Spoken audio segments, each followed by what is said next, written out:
What's up, guys? So for wildlife cameras, I probably haven't been excited for probably 5 years or so. The D500 was definitely excitement. I think that fit the bill, but man, just looking at the situation, especially with the new mirrorless, full frame, everything that's going on, just hasn't been really any excitement with the wildlife industry as a whole. I don't think they've really been servicing it that well.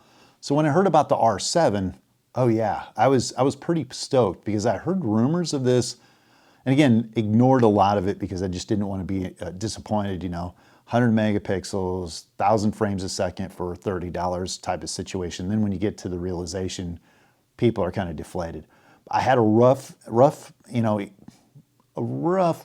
feeling that it was going to be coming out right around like a 90D-ish, and that was the rumors, but pretty much ignored it. And so last week, you got a feed, got a notification, the R7 is out, here's the specs.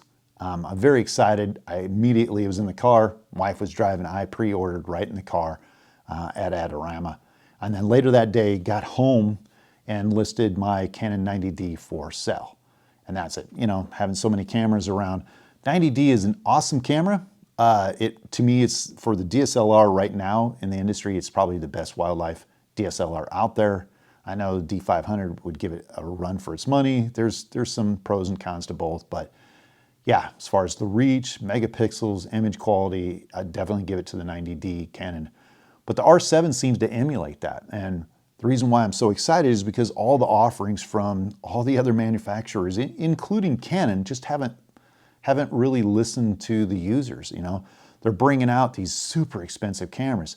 So full frame, you kind of suffer with the long distance when you crop into that 1.6 focal length. And the R6, you get like 8 megapixels. The R5, 18 megapixels. The Sony A7 R4, 25 megapixels at 900 mil. And the Nikon Z9 or the Z7s in that will get you 18, 15 megapixels. So it's not a whole lot to be excited about. Yes, it's decent, but you know what's out there and what's possible with some of the DSLRs. And you look at the price tag. So Z9 is going to cost you $5,500, $6,000. The R3 Canon, everybody was really excited. I just not excited about it. It's full frame, 24 megapixels. You're still dealing with that kind of situation of the full frame.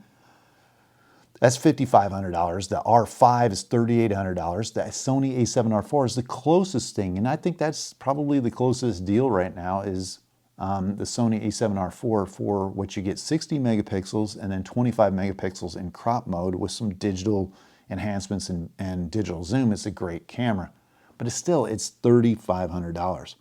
Most of us do not make money shooting wildlife photography, and so you're asking like the cheapest entry point is $3,500 for the body alone.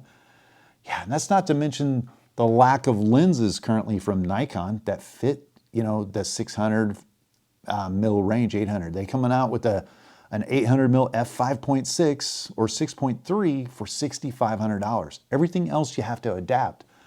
Sony has the A6600. I photographed with that. It's a very boxy camera. Ergonomics are not the greatest. IBIS is not the greatest. It's a good camera all around, but it doesn't really necessarily fit for wildlife photography that I felt. I just didn't feel it was all that great. So that leaves us to the Canon R7 and the native lenses. Now, you have a 600 mil f11 lens, and that gets you out to 960 millimeters. It is a very sharp lens. I've done some slight comparisons and reviews. I thought it was great. Even at a f11, you have to bump up the ISO, but you're still good enough. So 960 millimeters, the f11 800 mil, super light lens, gets you out to 1,260 millimeters on the R7 at 32 megapixels, which is twice what the R5 is. This is a camera body that costs $1,500 versus $3,800. There's a lot of add-on things to the R5, like the 8K video, this, that, and the other thing.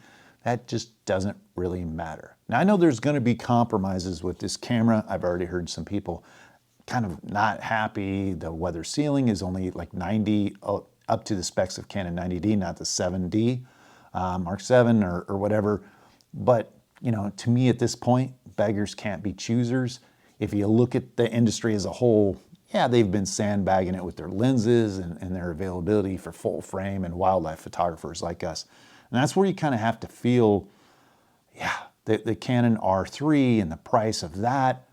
And, you know, by the time you add a Nikon Z9 and their 800mm lens, you're at $12,000 or something. And is it really better than, you know, a point and shoot? Well, yeah. But is it 12 times better for the average guy to go out with a 2000mm zoom lens and take pictures of birds? You know, what seems more appropriate? And so looking at this, I'm pretty excited for the R7. Hope it shows up. I want to put it through its paces. I think it's going to set the standard for the other camera manufacturers to come through with something that's somewhat there. You know, is a Nikon D500 mirrorless on a way? Do they have some lenses that they're hiding back, like a 2-600, which would be nice with that kind of setup? Yeah. But thanks, guys. I appreciate it. Comments, questions, concerns down below, because, yeah, well, it's just a waiting game. I think 6/23 is the shipping date that I got notified on. We'll see what happens, and hopefully I will see you next week.